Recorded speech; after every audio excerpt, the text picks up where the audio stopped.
Empowering minds and shaping futures, Lakshmi Narayana Arts and Science College, Mayanur offers top-notch education, experienced faculty, modern facilities and a vibrant campus life.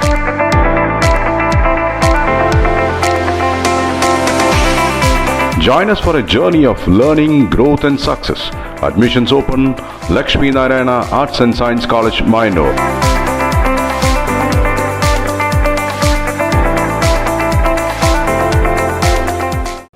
കർഷക സംഘം ജില്ലാ സമ്മേളനത്തിന്റെ ഭാഗമായി എളനാട് മേഖല സംഘാടക സമിതി രൂപീകരണം നടന്നു.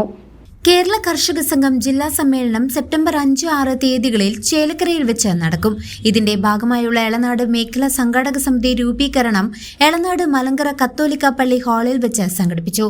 കേരള കർഷക സംഘം ജില്ലാ വൈസ് പ്രസിഡന്റ് PA ബാബു ഉദ്ഘാടനം നിർവഹിച്ചു. വൈദ്യുതി സൗജന്യമായി ഉപയോഗിക്കാൻ കൃഷിക്കാർക്ക് അനുവാദം നൽകിയിരുന്നത്, കാർഷിക ആവശ്യത്തിന് വേണ്ടിയുള്ള ജലസേചനം കനാൽ വഴി ജലസേചനം കിട്ടുമ്പോൾ വളരെ തുച്ഛമായ വിലയ്ക്ക് ജലസേചനം, ചെറിയ പൈസ, 1 ഹെക്ടർ ഭൂമിക്ക് ചെറിയ പൈസ, ഇതിനെല്ലാം പണം മുടക്കിയിരുന്നത് ഗവൺമെന്റാണ്. വൈദ്യുതി എത്താത്ത പ്രദേശങ്ങളിൽ വൈദ്യുതി എത്തിക്കാൻ, ജലസേചന സൗകര്യം ലഭ്യമല്ലാത്ത പ്രദേശങ്ങളിൽ ജലസേചനം എത്തിക്കാൻ,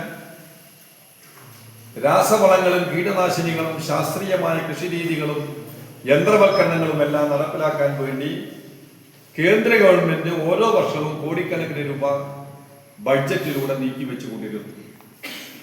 എന്നാൽ നരേന്ദ്രമോദി ഗവൺമെന്റ് അധികാരത്തിൽ വന്നതിന് ശേഷം ഓരോ ബഡ്ജറ്റിലും സംഖ്യ കുറച്ചു കൊണ്ടുവരികയാണ്. ഇപ്പോൾ രാജ്യത്തെ കൃഷിക്കാർ നേരിട്ട് കൊണ്ടിരിക്കുന്ന ഏറ്റവും വലിയ പ്രശ്നം രാസവളത്തിന്റെ വിലവർദ്ധനവാണ്. രാസവളം കിട്ടാനില്ല. അതിന് പറയുന്നത് ഗൾഫ് നാടുകളിൽ ഉണ്ടായ യുദ്ധത്തിന്റെ ഭാഗമായി രാസവളം കിട്ടാനില്ല. രാസവളത്തിന്റെ വിലവർദ്ധനവിനെതിരായിട്ടുള്ള ഒരു സമരം നമ്മൾ കർഷക സംഘം സംഘടിപ്പിച്ചു. സംഘടനയുടെ മേഖലാ പ്രസിഡന്റ് PT സാജു അധ്യക്ഷനായിരുന്നു.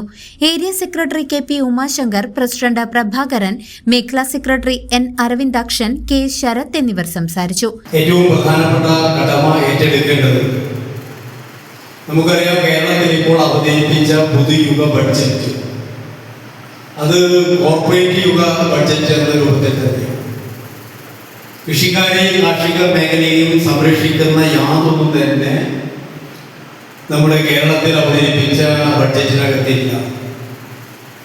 റബ്ബറിന്റെ താങ്ങുവില പറഞ്ഞുവെങ്കിലും ഇന്ന് പൊതു കമ്പോളത്തിൽ ലഭ്യമാകുന്ന ഒരു വിലയോടൊത്ത് തന്നെയാണ്.